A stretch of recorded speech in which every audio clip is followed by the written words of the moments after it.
জানতে পারবে। সকাল 10টায় গণভবনে মাধ্যমিক ও সমমান পরীক্ষার ফল প্রকাশের কার্যক্রম আনুষ্ঠানিকভাবে উদ্বোধন করবেন প্রধানমন্ত্রী শেখ হাসিনা। পরে শিক্ষামন্ত্রী সংবাদ সম্মেলন করে ফলাফলের বিস্তারিত তথ্য তুলে ধরবেন।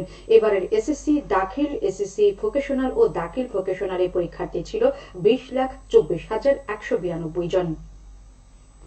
বিশ্ব পরিযায়ী পাখি দিবস ছিল গতকাল। পরিযায়ী পাখির আবাসস্থলকে নিরাপদ রাখা ও পাখিদের বিচরণ স্থল সংরক্ষণে উদ্যোগী হওয়ার আহ্বান জানিয়ে প্রতি বছর মে ও অক্টোবর মাসের দ্বিতীয় শনিবার বিশ্ব পরিযায়ী পাখি দিবস পালিত হয়। বাংলাদেশ সরকার পরিযায়ী পাখি বন্যপ্রাণী সংরক্ষণের জন্য বন্যপ্রাণী সংরক্ষণ নিরাপত্তা আইন প্রণয়ন করেছেন। সেই আইনের ধারা অনুযায়ী পরিযায়ী পাখিকে আঘাত করা, দখলে রাখা, ক্রয় বিক্রয়, পরিবহন, মাংস ভক্ষণ, এয়ার গান দিয়ে শিকার, বিভিন্ন ধরনের ফাঁদ পেতে ধরা, প্রজননের সময় বিরক্ত, ডিম নষ্ট, হত্যা করা শাস্তিযোগ্য অপরাধ, যার সর্বোচ্চ শাস্তি 2 বছর কারাদণ্ড অথবা 2 লাখ টাকা অর্থদণ্ড অথবা উভয় দণ্ডে দণ্ডিত হতে পারেন। দিবসটি উপলক্ষে সিলেটে পরিবেশ ও বন বিভাগ সহ বিভিন্ন সংগঠন নানা কর্মসূচি গ্রহণ করে। কর্মসূচির মধ্যে ছিল সচেতনতামূলক প্রচারণা, র্যালি ও আলোচনা সভা। আমাদের নার্সরা আমাদের ভবিষ্যৎ, যত্নের অর্থনৈতিক শক্তি, এই প্রতিপাদ্যকে সামনে রেখে আজ সিলেট সহ সারা দেশে পালিত হবে আন্তর্জাতিক নার্সেস দিবস। মহৎ নার্সিং পেশার আধুনিকায়নে প্রবক্তা ফ্লোরেন্স নাইটিঙ্গেলের জন্মবার্ষিকী উপলক্ষে প্রতি বছর দিবসটি পালিত হয়। এ উপলক্ষে সরকারি বেসরকারি উদ্যোগে আয়োজন করা হয়েছে নানা কর্মসূচি। এসব কর্মসূচির মধ্যে রয়েছে র্যালি, আলোচনা সভা ও প্রচারণা। সর্বজনীন পেনশন ব্যবস্থা বিষয়ে অবহিতকরণ সভা অনুষ্ঠিত হয়েছে গতকাল মৌলভীবাজারের রাজনগর উপজেলার মুন্সিবাজার ইউনিয়নে। এতে প্রধান অতিথি ছিলেন সংসদ সদস্য জিলুর রহমান। ইউনিয়ন পরিষদ চেয়ারম্যান রাহেল হোসেনের সভাপতিত্বে সভায় বিশেষ অতিথি ছিলেন অতিরিক্ত জেলা প্রশাসক আব্দুল সালাম ও উপজেলা চেয়ারম্যান মোহাম্মদ শাহজাহান খান। ইউনিয়ন পরিষদ এ সভার আয়োজন করে। হবিগঞ্জের মাধবপুর উপজেলার বহরা ইউনিয়নের 2024-2025 অর্থ বছরে 3,45,55,000 টাকার বাজেট ঘোষণা করা হয়েছে। গতকাল সকালে ইউনিয়ন পরিষদে এ বাজেট ঘোষণা করেন ইউপি চেয়ারম্যান মোহাম্মদ আলাউদ্দিন। বাজেটে সম্ভাব্য ব্যয় ধরা হয়েছে 3,42,40,400 টাকা এবং সম্ভাব্য উদ্বৃত্ত ধরা হয়েছে 3,03,100 টাকা।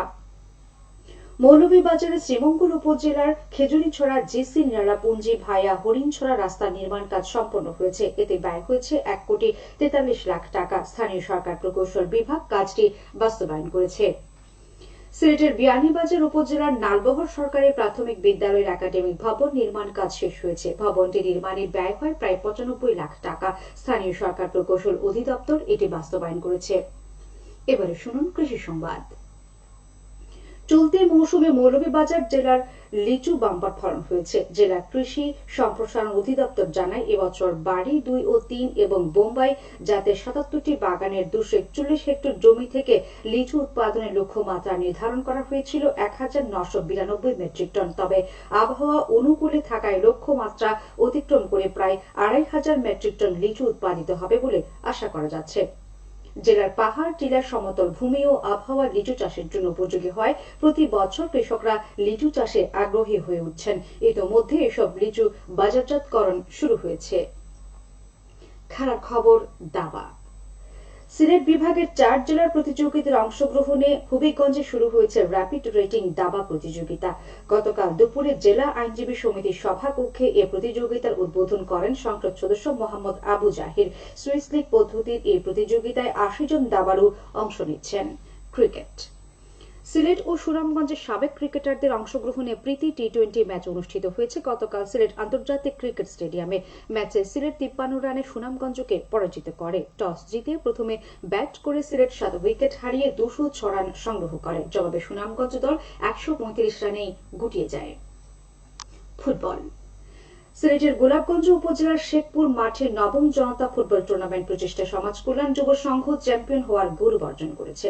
স্থানীয় যুব সমাজের আয়োজনে গতকাল তারা 1-0 গোলে রানাপিং ইউকে ফুটবল একাদশকে পরাজিত করে। টুর্নামেন্টে 20টি ফুটবল দল অংশ নেয়। সবশেষে আবহাওয়া। আজ বেলা 1টা পর্যন্ত পূর্বাভাসে বলা হয়েছে সিলেট সহ পার্শ্ববর্তী এলাকায় আজ কোনো সতর্কবাণী নেই এবং কোনো সংকেত দেখাতে হবে না। আজ সিলেটে সূর্যোদয় হয়েছে 5টা 10 এবং সূর্য অস্ত যাবে সন্ধ্যে 6টা 28। সংবাদ শেষ হলেও পরবর্তী স্থানীয় সংবাদ প্রচারিত হবে দুপুর 1টা 5।